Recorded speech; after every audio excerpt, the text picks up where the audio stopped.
fue a casa con sus discípulos y se juntó de nuevo tanta gente que no lo dejaban ni comer. Al enterarse su familia, vinieron a llevárselo, porque decían que no estaba en sus cabales. Palabra del Señor. Hay pequeños detalles en el Evangelio que son sorprendentes. Este es uno de ellos.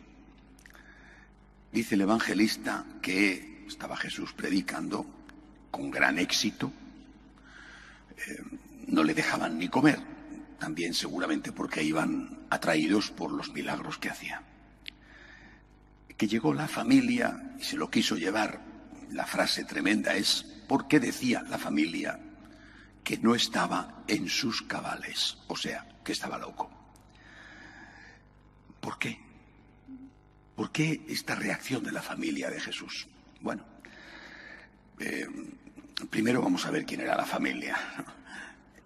Jesús había salido ya de Nazaret, donde vivía la familia, aunque quizá tendría parientes en otros sitios de Israel, y desde luego amigos.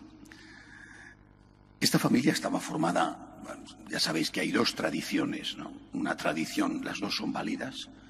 La tradición oriental es que San José era viudo con hijos, y por lo tanto buscó una muchacha joven que le ayudara a criar a los hijos. Con esta tradición Jesús tendría hermanastros, hijos de José y de su anterior esposa. Esta es la tradición de la Iglesia oriental, la Iglesia ortodoxa o católica de rito griego. Mientras que la tradición occidental, la tradición latina, es que San José era un muchacho joven, como la Virgen, una muchacha joven, y no tuvieron más hijos que Jesús, que no fue hijo propiamente dicho de San José. En cualquier caso, tenían parientes. Cuando escuchamos en el Evangelio hablar de los hermanos de Jesús, está empleando una palabra en el arameo, en el hebreo, que era sinónimo, valía igual, se aplicaba lo mismo para hermano que para primo hermano. No existía la palabra primo hermano que nosotros usamos. Es decir, siendo hermanastros de Jesús o siendo parientes próximos, eran su familia cercana. Junto con tíos, tías, en fin, a estas alturas ya San José ya habría fallecido, la Virgen María estaba todavía en Nazaret. ¿Por qué la familia era así? Esta familia próxima, sus primos, llamémosle de este modo, sus tíos, ahí seguramente serían los primos los que acudirían.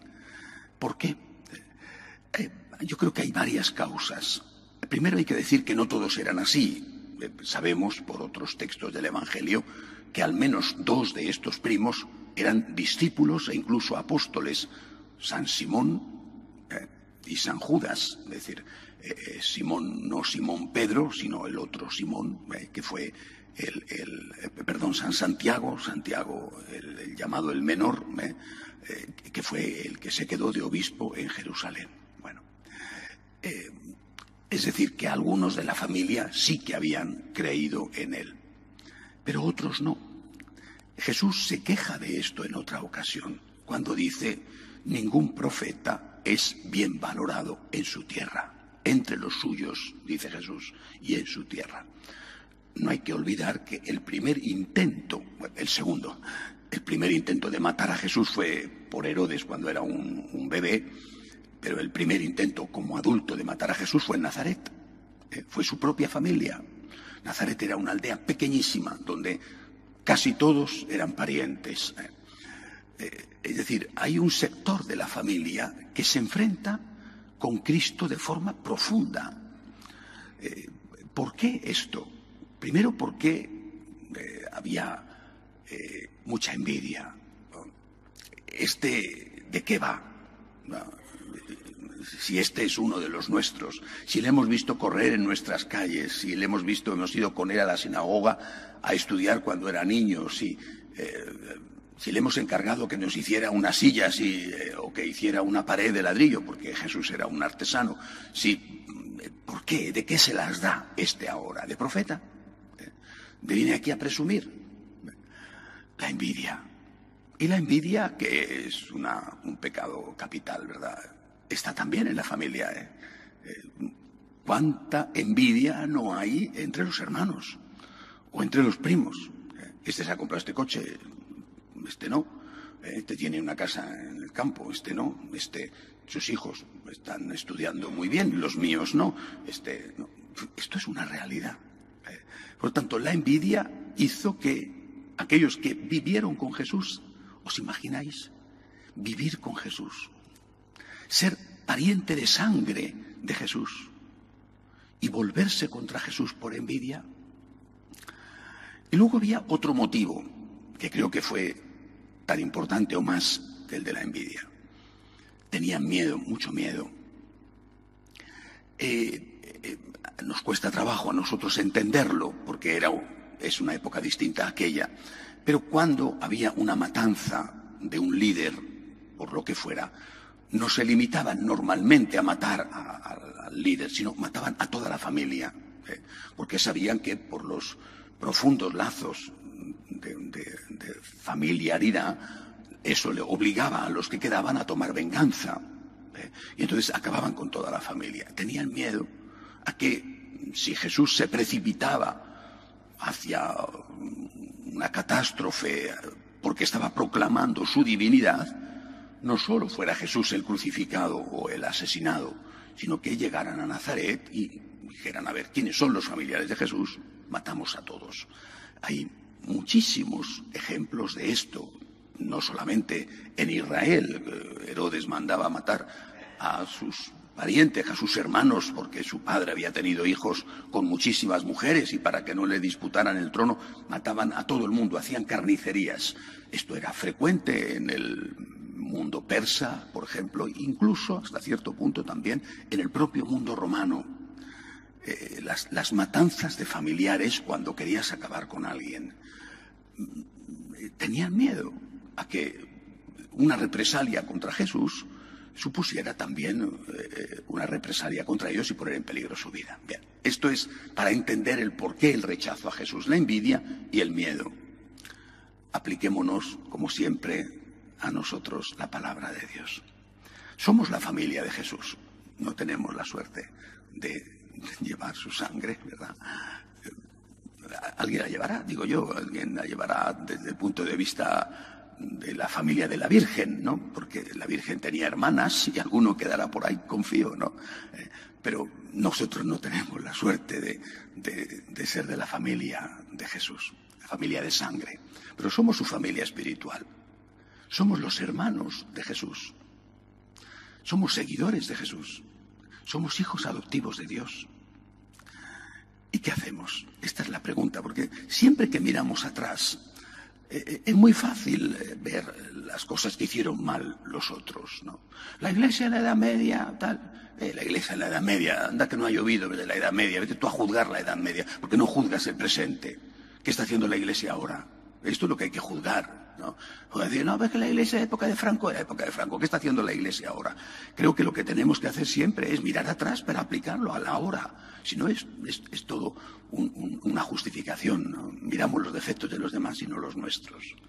Aquellos que hicieron, ¿qué hacemos nosotros? Somos la familia de Jesús. Yo creo que no tenemos envidia. Eso me parece claro, ¿no? No tenemos envidia. Pero sí tenemos miedo. Yo noto mucho miedo entre obispos, sacerdotes, laicos. Noto mucho miedo. Pienso, ¿dónde está la multitud que, por ejemplo, acompañó a San Juan Pablo II el día de su muerte?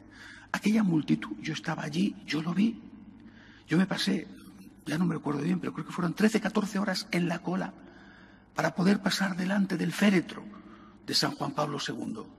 Era una multitud ingente, calles y calles llenas de gente que no avanzábamos, porque lógicamente toda aquella gente tenía que pasar a fila de a uno, al final era un cuello de botella. ¿Dónde está esa multitud? ¿Dónde están los del totus tuus? Que rápidamente han pasado al no te conocemos. Estábamos contigo y ahora ya Se nos ha olvidado, pero si no ha pasado nada de tiempo, si somos los mismos, si hemos estado allí, si le hemos visto, le hemos tocado, le hemos escuchado, le hemos aplaudido. Por poner un ejemplo concreto sobre San Juan Pablo II, que es el santo que todos hemos conocido. Y puedo hablar de otros ejemplos más recientes, ¿verdad? Es decir, hay miedo a declararse por Cristo en una sociedad secularizada, agresiva. Hay miedo incluso a defender las enseñanzas de Cristo o las enseñanzas del magisterio de la Iglesia, la tradición de la Iglesia dentro de la propia Iglesia. Miedo. Nos sorprende que aquellos que tenían miedo a que entrara un día un soldado en su casa y le cortara el cuello a su familia, a sus niños, quisieran llevarse a Jesús y dijeran: no está en sus cabales, está haciéndose Dios, se ha vuelto loco. Nos sorprende aquello cuando nosotros no somos capaces de aceptar lo que sea, una crítica, una burla, que no te den un cargo, que no te den un puesto. Conozco un arzobispo extraordinario, una de las joyas que tiene la Iglesia Católica, que decía: yo no voy a traicionar a Juan Pablo II. Si no me nombran cardenal, que no me nombren. Yo no voy a traicionar a Juan Pablo II.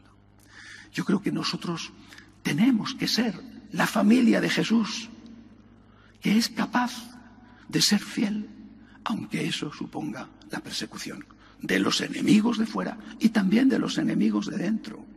O nos apuntamos al mi vida daré por ti justo antes de que cante el gallo 3 veces. Pidámosle al Señor que nos dé la fuerza para ser testigos de Cristo hoy. De pie, por favor.